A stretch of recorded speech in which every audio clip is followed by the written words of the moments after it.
ലോകത്തിലെ ഏറ്റവും മികച്ച യുദ്ധവിമാനം ഏതെന്ന് ചോദിക്കുകയാണെങ്കിൽ എല്ലാവരും പെട്ടെന്ന് പറയുന്ന ഒരു ഉത്തരമാണ് F-35. അമേരിക്കയും അമേരിക്കയുടെ സഖ്യകക്ഷികൾ നാറ്റോ അംഗങ്ങളൊക്കെ ചേർന്നുകൊണ്ട് നിർമ്മിച്ച യുദ്ധവിമാനം. ലോക്ഹീഡ് മാർട്ടിനാണ് ഇത് നിർമ്മിച്ചതെങ്കിലും ഇതിൽ ഫണ്ട് ചെയ്തിരിക്കുന്നത് US-ഉം സഖ്യരാജ്യങ്ങളുമാണ്. അപ്പോൾ ഇവരുടെ എല്ലാം യുദ്ധവിമാനമാണ് F-35 എന്ന് പറയുന്നത്. F-35 ലൈറ്റ്നിങ് ഈ യുദ്ധവിമാനമാണ് ഇപ്പോൾ നമ്മുടെ കേരളത്തിൽ തിരുവനന്തപുരത്ത് നമ്മുടെ വിമാനത്താവളത്തിൽ കട്ടപ്പുറത്ത് കിടക്കുന്നത്. F-35 പല വേരിയന്റുകളുണ്ട്.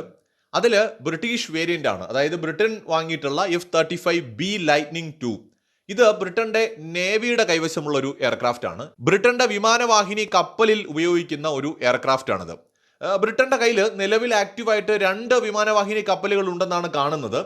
ഈ 2 വിമാനവാഹിനി കപ്പലുകൾ UK കാരിയർ സ്ട്രൈക്ക് ഗ്രൂപ്പിന്റെ ഭാഗമാണ്. ക്യൂൻ എലിസബത്ത് കാറ്റഗറിയിൽപ്പെടുന്ന വിമാനവാഹിനി കപ്പലുകളാണ് ബ്രിട്ടൻ പ്രധാനമായിട്ട് ഉപയോഗിക്കുന്നത്. അതിലൊന്നിന്റെ പേരെന്ന് പറയുന്നത് HMS ക്യൂൻ എലിസബത്ത് എന്നാണ്. രണ്ടാമത്തേത് HMS പ്രിൻസ് ഓഫ് വെയിൽസ് എന്നാണ് രണ്ടാമത്തേന്റെ പേര്. അപ്പൊ 2 ഷിപ്പുകൾ ഉൾപ്പെടുന്നതാണ് ഇവരുടെ എയർക്രാഫ്റ്റ് കരിയറുകൾ എന്ന് പറയുന്നത്. F-35 യുദ്ധവിമാനങ്ങൾ വഹിക്കാൻ ശേഷിയുള്ള എയർക്രാഫ്റ്റ് കരിയറുകളാണിവ. ബ്രിട്ടന്റെ ഏറ്റവും പ്രധാനപ്പെട്ട അവരുടെ നേവിയുടെ ബാക്ക് ബോൺ എന്ന് വിളിക്കാവുന്ന അവരുടെ സ്ട്രൈക്ക് ഗ്രൂപ്പാണ് UK കാരിയർ സ്ട്രൈക്ക് ഗ്രൂപ്പ് എന്ന് പറയുന്നത്. സോ ഇത് ഈ ഒരു ഗ്രൂപ്പിൽ പെടുന്ന ഒരു യുദ്ധവിമാനമാണ് ഇപ്പോൾ നമ്മുടെ തിരുവനന്തപുരത്ത് വന്നിട്ടുള്ള F-35 ലൈറ്റ്നിങ് 2 എന്ന് പറയുന്ന എയർക്രാഫ്റ്റ് F-35B. ഈ ഒരു വിമാനം ഇന്ത്യയിൽ ലാൻഡ് ചെയ്തത് ഇതിൽ ഇന്ധനം കുറവാണ് എന്ന് പറഞ്ഞുകൊണ്ടാണെന്നാണ് നമ്മുടെ വാർത്താ മാധ്യമങ്ങളിലൊക്കെ വന്നത്. ഇത് ഒരു എയർക്രാഫ്റ്റ് ആണെന്ന് ആലോചിക്കണം. എയർക്രാഫ്റ്റിൽ എത്ര ഇന്ധനം നിറയ്ക്കാൻ കഴിയുമെന്നും ആ ഇന്ധനം ഉപയോഗിച്ച് എത്ര ദൂരം സഞ്ചരിക്കാൻ കഴിയുമെന്നും ഒക്കെ നമുക്ക് നേരത്തെ അറിയാൻ പറ്റുന്നതാണ്. അല്ലാതെ നമ്മുടെ നാട്ടിലെ ഈ വണ്ടി കമ്പനികൾ ആളെ പറ്റിക്കുന്ന പോലത്തെ പരിപാടിയല്ല. എന്ന് വെച്ചാൽ 25 കിലോമീറ്റർ മൈലേജ് ഉണ്ട്, 30 കിലോമീറ്റർ മൈലേജ് ഉണ്ടെന്നൊക്കെ പറഞ്ഞിട്ട് നമ്മൾ യഥാർത്ഥത്തിൽ വണ്ടി എടുത്ത് ഓട്ടിക്കുമ്പോൾ 5ഉം 10ഉം ഒക്കെ കാണും. ഇങ്ങനെയുള്ള പറ്റിപ്പ് ഈ വിമാനത്തിന്റെ കാര്യത്തിൽ നടക്കില്ല. ഇത് വളരെ പ്രധാനപ്പെട്ടൊരു സാധനമാണല്ലോ, പ്രത്യേകിച്ച് ഇതുപോലെയുള്ള അത്യാധുനികമായ യുദ്ധവിമാനങ്ങൾ. എന്തായാലും അമേരിക്ക ഒരുപാട് മൈലേജ് ഒക്കെ വണ്ടിക്ക് കിട്ടുമെന്ന് പറഞ്ഞ് ബ്രിട്ടന് കൊടുത്ത് പറ്റിച്ചതാണോന്നും ഇനി അറിഞ്ഞൂടാ. അമേരിക്കൻ കമ്പനിയാണല്ലോ ഇത് ഉണ്ടാക്കുന്നത്. അപ്പോൾ ആ കണക്കും വെച്ചുകൊണ്ടിരുന്ന് കാണും. പക്ഷേ അത്രയും മൈലേജ് വണ്ടിക്ക് കിട്ടാതെ വന്നപ്പോൾ ഇന്ത്യയിൽ കൊണ്ടുവന്ന് ഇറക്കേണ്ടി വന്നതാണോ എന്ന് അറിയില്ല. എന്ത് തന്നെയാണെങ്കിലും ഇതിനി ഒരു മറയാകാനും സാധ്യതയുണ്ട്. ഈ വിമാനത്തിന് മറ്റെന്തെങ്കിലും തകരാറുകൾ അല്ലെങ്കിൽ ഏതെങ്കിലും തരത്തിലുള്ള മറ്റെന്തെങ്കിലും പ്രശ്നങ്ങൾ വിമാനത്തിൽ ഉണ്ടായപ്പോൾ ഒരു അടിയന്തര ലാൻഡിംഗ് നടത്തിയതാണോ എന്നറിയില്ല. കാരണം അങ്ങനെയാണ് സംഗതി എന്ന് പുറത്തു വിട്ട് കഴിഞ്ഞാൽ ചിലപ്പോൾ സ്വാഭാവികമായിട്ടും F-35 അന്താരാഷ്ട്ര തലത്തിലുള്ള ആ ഒരു ഇമേജിനെ അത് ബാധിക്കും. ഇപ്പോൾ തന്നെ ഇതിപ്പോൾ വലിയ ചർച്ചയായിട്ടുണ്ട്. പക്ഷെ ശ്രദ്ധിച്ചാൽ മനസ്സിലാവും, ഇന്റർനാഷണൽ മീഡിയാസ്, പ്രത്യേകിച്ച് ഈ യുദ്ധവിമാനം കയ്യിലുള്ള രാജ്യങ്ങളുടെ മീഡിയാസ് കാര്യമായിട്ട് ഈ ടോപ്പിക് എടുത്തിട്ടില്ല. കാരണം F-35 F-16 പോലെയുള്ള യുദ്ധവിമാനങ്ങൾക്ക് പരിക്ക് പറ്റുന്ന അല്ലെങ്കിൽ അതിൻ്റെ പേരിന് കളങ്കമുണ്ടാവുന്ന വാർത്തകൾ കൊടുക്കാതിരിക്കാൻ പ്രത്യേകം ഈ മാധ്യമങ്ങൾ ശ്രദ്ധിക്കും. കാരണം ലോക്ഹീഡ് മാർട്ടിനും അല്ലെങ്കിൽ ബോയിങ്ങും ഒക്കെ പോലെയുള്ള വമ്പൻ കമ്പനികളാണല്ലോ ഇവരെയൊക്കെ തീറ്റിപ്പോറ്റുന്നത്. അപ്പം അതുകൊണ്ട് അന്താരാഷ്ട്ര മാധ്യമങ്ങൾ ഈ വിഷയമൊന്നും ഞങ്ങൾ കണ്ടിട്ടില്ല, കേട്ടിട്ടില്ല, ബദിരനും മൂങ്ങനുമാണ് എന്ന് വിചാരിച്ചിരിക്കുന്ന ടീമുകളാണ്. പക്ഷേ ഇന്ത്യൻ മീഡിയാസ് ഇതിൻ്റെ ഫോളോ അപ്പ് ചെയ്യുന്നുണ്ട്, ഇതിൻ്റെ വാർത്തകൾ വരുന്നുണ്ട്. NDTV അടക്കം നമ്മുടെ ദേശീയ മാധ്യമങ്ങളൊക്കെ അത് റിപ്പോർട്ട് ചെയ്തിട്ടുമുണ്ട്. മലയാള മാധ്യമങ്ങളിലും ചില വാർത്തകളൊക്കെ വന്നിരുന്നു. അപ്പോൾ ഈ F-35 ഇവിടെ വന്നിറങ്ങിയത് എണ്ണയില്ലാത്തതുകൊണ്ടാണ് അല്ലെങ്കിൽ ഇന്ധനം ഇല്ലാത്തതുകൊണ്ടാണെങ്കിൽ ശരി, അത് സ്വാഭാവികമായി സംഭവിക്കാം. പക്ഷേ നമ്മൾ മനസ്സിലാക്കേണ്ടത് ഇത്രയും അത്യാധുനികമായ ഒരു വിമാനം, ആ വിമാനത്തിന് നമുക്ക് വാർത്തകളിലൂടെ കേട്ട റീസൺ എന്ന് പറയുന്നത് ഈ എയർക്രാഫ്റ്റ് കരിയറിലേക്ക് തിരിച്ചിറങ്ങാനായിട്ട് ഈ യുദ്ധവിമാനം കുറെ തവണ ശ്രമിച്ചു. പക്ഷേ തിരിച്ചിറങ്ങാൻ കഴിഞ്ഞില്ല. ഏതാണ്ട് 30-36 ഇതേപോലെയുള്ള എയർക്രാഫ്റ്റുകൾ വഹിക്കാൻ ശേഷിയുള്ള വിമാനവാഹിനി കപ്പലാണ് വന്ന് കിടക്കുന്നതെന്ന് നമ്മൾ മനസ്സിലാക്കണം. അത് വന്ന എന്തിനാണെന്ന് വഴിയെ പറയാം. അപ്പൊ അങ്ങനെ ഉള്ളപ്പോൾ ഈ ഒരു വിമാനം മാത്രം തിരിച്ചിറക്കാൻ പറ്റാതെ ആയത് എങ്ങനെയെന്നുള്ളത് ഒരു ചോദ്യം. രണ്ടാമത്, എത്ര പ്രതികൂലമായ കാലാവസ്ഥയാണെങ്കിലും ശരി, നമുക്കറിയാം ഈ വിമാനവാഹിനി കപ്പലുകൾ കടൽ എത്ര മോശം അവസ്ഥയിലാണെങ്കിലും അതിനെയൊക്കെ തരണം ചെയ്ത് മുന്നോട്ട് പോകാനും സഞ്ചരിക്കാനും വിമാനങ്ങൾക്ക് ഇറങ്ങാനും പോകാനും ഒക്കെ പറ്റുന്ന രീതിയിൽ നിർമ്മിച്ചിട്ടുള്ളവയാണ്. അത്രയും വളരെ ബുദ്ധിമുട്ടാണ് വിമാനവാഹിനി കപ്പലുകൾ നിർമ്മിക്കുക എന്ന് പറയുന്നത്. ലോകത്ത് വിരളിൽ എണ്ണാവുന്ന രാജ്യങ്ങൾക്ക് മാത്രമേ അതിനുള്ള ശേഷിയുള്ളൂ. ഭാഗ്യവശാൽ നമ്മുടെ ഇന്ത്യക്കും അതിന് സാധിക്കും. പക്ഷേ ഞാൻ പറഞ്ഞു വന്നത്, അത്രയും ക്രിട്ടിക്കൽ ടെക്നോളജീസിന്റെ സഹായത്തോടെയാണ് ഈ വിമാനവാഹിനി കപ്പലുകൾ നിർമ്മിക്കുന്നത്. വളരെ ബുദ്ധിമുട്ടാണ്. കാരണം സമുദ്രത്തിന്റെ എല്ലാ സാഹചര്യങ്ങളെയും, പ്രതികൂല സാഹചര്യങ്ങളെയും മറികടക്കണം. ഇപ്പോൾ ചെറിയ കാറ്റും മഴയൊന്നും അടിച്ചു എന്ന് പറഞ്ഞിട്ട് ഒരു വിമാനം തിരിച്ചിറക്കാൻ പറ്റാത്ത ഒരു സാഹചര്യം എന്നുള്ളത് അൺബിലീവബിൾ ആണെന്നേ പറയാനുള്ളൂ. ഒന്നുകിൽ ആ വിമാനം അത്രയും പൂവറായിട്ടുള്ള ഒരു കൺസ്ട്രക്ഷൻ ആണെന്ന് പറയേണ്ടി വരും, അല്ലെങ്കിൽ ആ വിമാനവാഹിനി കപ്പൽ അത്രയും പൂവറായിട്ടുള്ള ഒന്നാണെന്ന് പറയേണ്ടി വരും. അല്ലാതെ ഇങ്ങനെ ഒരു സാഹചര്യം ഉണ്ടാവുന്നില്ല. അങ്ങനെയും ചില വാർത്തകളിൽ കണ്ടു. അതായത് ഇത് പ്രതികൂല കാലാവസ്ഥ കാരണം ഇറക്കാൻ കഴിയാതെ പോയതാണെന്ന് പറയുന്നുണ്ട്. വിമാനം ഒരുപാട് തവണ ഇങ്ങനെ ചുറ്റി കറങ്ങേണ്ടി വന്നു വീണ്ടും വീണ്ടും ലാൻഡ് ചെയ്യുന്നതിന് വേണ്ടിയിട്ട്.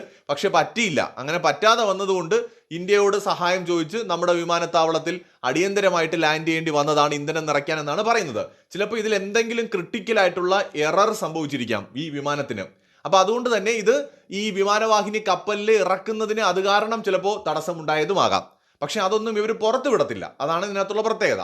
ഇന്ധനം നിറയ്ക്കാൻ എന്ന ഒറ്റ വാചകത്തിൽ കാര്യങ്ങൾ നിൽക്കും. പക്ഷേ ലോകത്തെ ഏറ്റവും മികച്ചത് എന്നൊക്കെ പറയുന്ന എയർക്രാഫ്റ്റുകളുടെ ക്വാളിറ്റി അതെല്ലാം ചോദ്യമാവുകയാണ്. ഇത്രയും കാലം ഇവരൊക്കെ നമ്മളോട് പറഞ്ഞുകൊണ്ടിരുന്നത് ഇവരൊക്കെ ഉണ്ടാക്കുന്നതാണ് ഏറ്റവും മികച്ചതെന്നാണ്.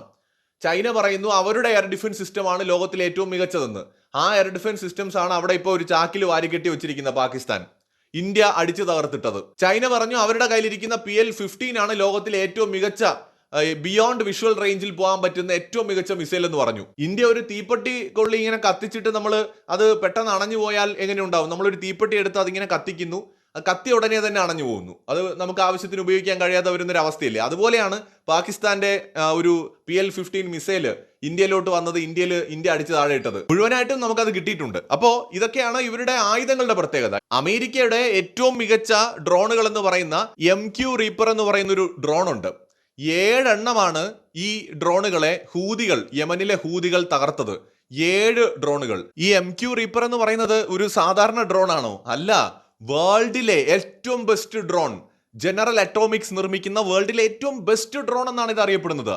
നിങ്ങൾക്ക് ഏത് പട്ടിക വേണമെങ്കിലും എടുത്തു നോക്കാം. ഏറ്റവും ബെസ്റ്റ് ആയിട്ട് അമേരിക്കയും ലോകം അവതരിപ്പിച്ച MQ റീപ്പർ എന്ന് പറയുന്ന 7 ഡ്രോൺ ആണ് യമനിലെ ഹൂതികൾ തകർത്തത്. അതായത് യമൻ എന്ന് പറയുന്നതും അവിടെയുള്ള ഹൂതികൾ എന്ന് പറയുന്നതും മിലിറ്റന്റ് ഗ്രൂപ്പുകളാണ്. അവർ ഈ പറയുന്ന അഡ്വാൻസ്ഡ് ആയിട്ടുള്ള ആയുധങ്ങൾ കൈവശമുള്ള ഒരു വലിയ ശക്തമായ രാജ്യമോ മിലിറ്ററിയോ ഒന്നും അല്ല. ഇപ്പോൾ പാകിസ്ഥാനോ ഇന്ത്യയോ ഇറാനോ ഇത് തകർത്തു എന്ന് പറഞ്ഞാൽ അത് നമുക്ക് മനസ്സിലാക്കാം. പക്ഷേ യമൻ വളരെ വളരെ ദുർബലമായ മിലിറ്റന്റ് ഗ്രൂപ്പുകളാണ്. ചെറിയ ചെറിയ ആയുധങ്ങൾ കയ്യിലുള്ള ഗ്രൂപ്പുകളാണ്. അവർക്ക് 7 ഈ MQ-9 റീപ്പർ ഡ്രോണുകൾ തകർക്കാൻ കഴിഞ്ഞുവെങ്കിൽ ഇതൊക്കെ കോമഡിയാണെന്ന് പറയാനല്ലാതെ വേറെ എന്താണ് പിന്നെ പറയേണ്ടത്? മില്യൺ കണക്കിന് 200, 300, 400 മില്യൺ ഡോളറിന്റെ ഒക്കെ നഷ്ടമാണ് ഇത് കാരണം US-നുണ്ടായത്.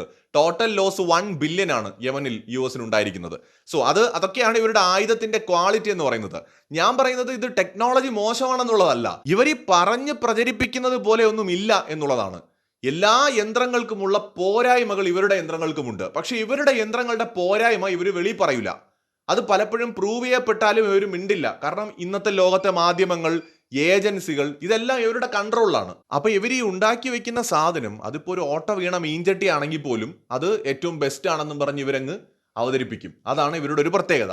അപ്പൊ ഇപ്പോൾ ഈ F-35 വന്നത് ചിലപ്പോൾ സ്വാഭാവികമായ പ്രശ്നങ്ങൾ ഉണ്ടായിരിക്കാം. പക്ഷെ ഒരു വലിയ ചോദ്യമുണ്ട്. ഈ ഒരു F-35 എന്ന് പറയുന്ന എയർക്രാഫ്റ്റ് വേൾഡിലെ ഏറ്റവും ടോപ്പ് ലെവലിൽ നിൽക്കുന്ന എയർക്രാഫ്റ്റ് ആണ്. 5th ജൻ എയർക്രാഫ്റ്റ് ആണ്. ആ എയർക്രാഫ്റ്റിന് പ്രതികൂല കാലാവസ്ഥയെ പേടി. ആ എയർക്രാഫ്റ്റിന് തിരിച്ച് അവരുടെ വിമാനവാഹിനി കപ്പലിൽ ലാൻഡ് ചെയ്യാൻ പറ്റുന്നില്ല. ആ എയർക്രാഫ്റ്റിന് ഇന്ധനം ഷോർട്ടേജ് ഉണ്ടാവുന്നു. അപ്പോൾ ആ എയർക്രാഫ്റ്റ് എങ്ങനെ വിശ്വസിച്ച് ഒരു രാജ്യം ഉപയോഗിക്കും?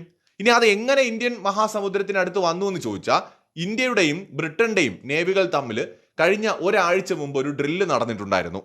ഒരു ജോയിന്റ് ആയിട്ടുള്ള ഒരു ഡ്രില്ലാണ് നടന്നത്. അത് ഇരു രാജ്യങ്ങളുടെയും സൗഹൃദത്തിന്റെ അടിസ്ഥാനത്തിൽ ഇൻഡോ പസഫിക് റീജിയണിൽ ഇരു രാജ്യങ്ങളും തമ്മിൽ നടന്നൊരു ഡ്രില്ലാണ്. അതിൽ പങ്കെടുക്കാനായിട്ട് UK-യുടെ കരിയർ സ്ട്രൈക്ക് ഗ്രൂപ്പ് എന്ന് പറയുന്ന കപ്പൽപ്പട വന്നിട്ടുണ്ടായിരുന്നു. അതിന്റെ ഭാഗമായി അതിൽ പങ്കെടുത്ത ഒരു വിമാനം കൂടിയാണിത്. എന്തായാലും ഒഫീഷ്യൽസ് ഈ കാര്യത്തിൽ വളരെ സീരിയസ് ആയിട്ടുള്ള ചർച്ചകളും കാര്യങ്ങളും ഒക്കെ നടക്കുന്നുണ്ട്. ഒരുപാട് പെർമിഷൻസ് ആവശ്യമാണ്. ഇന്ത്യയിലേക്ക് വന്നതൊരു പാസഞ്ചർ എയർക്രാഫ്റ്റ് അല്ല, ഒരു യുദ്ധവിമാനമാണ്. അപ്പൊ അതുകൊണ്ട് തന്നെ അതിന്റെ ഒരുപാട് നിയമ നടപടികൾ അതിന്റെ ഭാഗമായിട്ടുണ്ട്. ഒരുപാട് റൂൾസും കാര്യങ്ങളും ഒക്കെ ഫോളോ ചെയ്ത് മാത്രമേ കാര്യങ്ങൾ നീങ്ങുകയുള്ളൂ. പെട്ടെന്നൊന്നും അങ്ങനെ മുന്നോട്ട് പോവില്ല. അപ്പൊ എന്തായാലും നമുക്ക് അറിയാൻ കഴിയുന്നത് എയർക്രാഫ്റ്റ് തിരുവനന്തപുരത്ത് ഇപ്പോഴും ഉണ്ട് എന്നുള്ളതാണ്. ഇത് 5th ജൻ എയർക്രാഫ്റ്റ് ആണ്. എന്തായാലും ഇന്ത്യ കംപ്ലീറ്റ് അത് മോണിറ്റർ ചെയ്യാനുള്ള സാധ്യതയുണ്ട്. എന്തായാലും തിരുവനന്തപുരത്തേക്ക് അങ്ങനെ ഒരു 5ാം തലമുറ യുദ്ധവിമാനം, എനിക്ക് തോന്നുന്നു ആദ്യമായിട്ടാണ് ഒരു 5ാം തലമുറ യുദ്ധവിമാനം നമ്മുടെ കേരളത്തിൽ, വിശേഷിച്ച് തിരുവനന്തപുരത്ത് എത്തിയിരിക്കുന്നത്. സോ അത് വേറെ കാര്യം. പക്ഷെ ഇവിടെ ഇതൊരു വളരെ നമ്മൾ കണ്ട് ശീലിക്കാത്തൊരു കാര്യമാണ്. അൺയൂഷ്വൽ ആയിട്ടുള്ള ഒരു കാര്യമാണ്. നമുക്ക് അങ്ങനെ ശീലമുള്ളതല്ല. ഇങ്ങനെ പെട്ടെന്ന് വിമാനങ്ങൾക്ക് പ്രശ്നമുണ്ടാവുന്നു, ഇന്ധനമില്ലാതാവുന്നു, അവർ ഇന്ത്യയിലേക്ക് വരുന്നു. അത്തരം സാഹചര്യങ്ങൾ വളരെ കുറവാണ് പൊതുവെ. ഇനി ഒരു പ്രധാനപ്പെട്ട പോസിബിലിറ്റി കൂടി ഞാൻ പറയാം. ഇതെല്ലാം നമ്മുടെ സംശയങ്ങളാണ്. എങ്കിൽ കൂടി പോസിബിലിറ്റീസ് നമുക്ക് ചർച്ച ചെയ്യാമല്ലോ. ഈ F-35 പൊതുവെ അതിൻ്റെ ഫ്യുവൽ മാനേജ്മെന്റ് സിസ്റ്റത്തിന് പലപ്പോഴും മാൽഫങ്ഷൻസ് സംഭവിക്കാറുണ്ട്. F-35 വളരെ കോംപ്ലക്സ് ആയിട്ടുള്ള ഫ്യുവൽ മാനേജ്മെന്റ് സിസ്റ്റമാണ്. ഇനി മറ്റു ചില പോസിബിലിറ്റി എന്ന് പറയുന്നത്, ഇപ്പോൾ ഈ ഒരു എയർക്രാഫ്റ്റിന് ലീക്ക് ഉണ്ടാവുകയാണെങ്കിൽ, സെൻസർ എറർ സംഭവിക്കുകയാണെങ്കിൽ, പമ്പ് ഫെയിലിയർ ഉണ്ടാവുകയാണെങ്കിൽ, ഇതൊക്കെ സ്വാഭാവികമായിട്ട് ഒരു അടിയന്തര ലാൻഡിങ്ങിന് ഇതിനെ പ്രേരിപ്പിക്കും. പ്രത്യേകിച്ച് അത്തരം സന്ദർഭങ്ങളിൽ ചിലപ്പോൾ തിരിച്ച് എയർക്രാഫ്റ്റിലേക്ക് ഇറങ്ങുക എന്നുള്ള ഒരു റിസ്ക് എടുക്കാൻ പൈലറ്റ് തയ്യാറാവണമെന്നില്ല. പലപ്പോഴും ആധുനികം എന്നൊക്കെ നമ്മൾ പറയുമെങ്കിലും ഈ എയർക്രാഫ്റ്റുകൾക്ക് ഒരുപാട് ടെക്നിക്കൽ ഇഷ്യൂസ് ഉണ്ടാവും. ഇന്റേണൽ ടാങ്കിൽ നിന്ന് ഫ്യൂവല് സപ്ലൈ ചെയ്യുന്നതിനുണ്ടാവുന്ന കാലതാമസം പലപ്പോഴും ഉണ്ടാവാറുണ്ട്, അല്ലെങ്കിൽ അതിലുണ്ടാവുന്ന ചില പിശകുകൾ, അതുപോലെ തന്നെ കൃത്യമായി അറിയാത്ത അജ്ഞാതമായ കാരണങ്ങളാൽ ഉണ്ടാവുന്ന ഫ്യൂവൽ ലോസ്, ചോർച്ച പോലുള്ള കാര്യങ്ങളൊക്കെയാണ്. ഇതൊക്കെ കൊണ്ടും ചിലപ്പോൾ അടിയന്തരമായിട്ടൊരു എമർജൻസി ലാൻഡിങ്ങിന് വേണ്ടി ശ്രമിച്ചേക്കാം. പക്ഷെ ഇത്തരം കൃത്യമായ കാരണങ്ങളൊന്നും ആ ഒരു കമ്പനി അല്ലെങ്കിൽ ആ ഒരു എയർക്രാഫ്റ്റിന്റെ ഓണേഴ്സ്, അതിപ്പോൾ ഉണ്ടാക്കുന്ന ലോക്ഹീഡ് മാർട്ടിൻ ആണെങ്കിലും അത് കൈകാര്യം ചെയ്യുന്ന ബ്രിട്ടൻ ആണെങ്കിലും പുറത്തു വിടണമെന്ന് നിർബന്ധമൊന്നുമില്ല. റീഫ്യൂവൽ എന്ന് പറയുന്ന ഒരു റീസൺ പറഞ്ഞു കഴിഞ്ഞാൽ ആ കാരണത്തിൽ അതങ്ങ് ഒതുങ്ങും എന്നുള്ളതുകൊണ്ട് ആ ഒരു ബ്രാൻഡിന്റെ അല്ലെങ്കിൽ ആ ഒരു എയർക്രാഫ്റ്റിന്റെ സൽപ്പേരിന് കളങ്കം ഉണ്ടാകാതിരിക്കാനും ഒക്കെ വേണ്ടിയിട്ട് അത് മൂടി വയ്ക്കാറാണ് പൊതുവെ പതിവ്. എന്താണെങ്കിലും ഇപ്പോൾ ഒരു F-35 അങ്ങനെ നമ്മുടെ രാജ്യത്ത് എത്തിയിരിക്കുകയാണ്. മറ്റൊരു വീഡിയോയുമായി വീണ്ടും വരാം.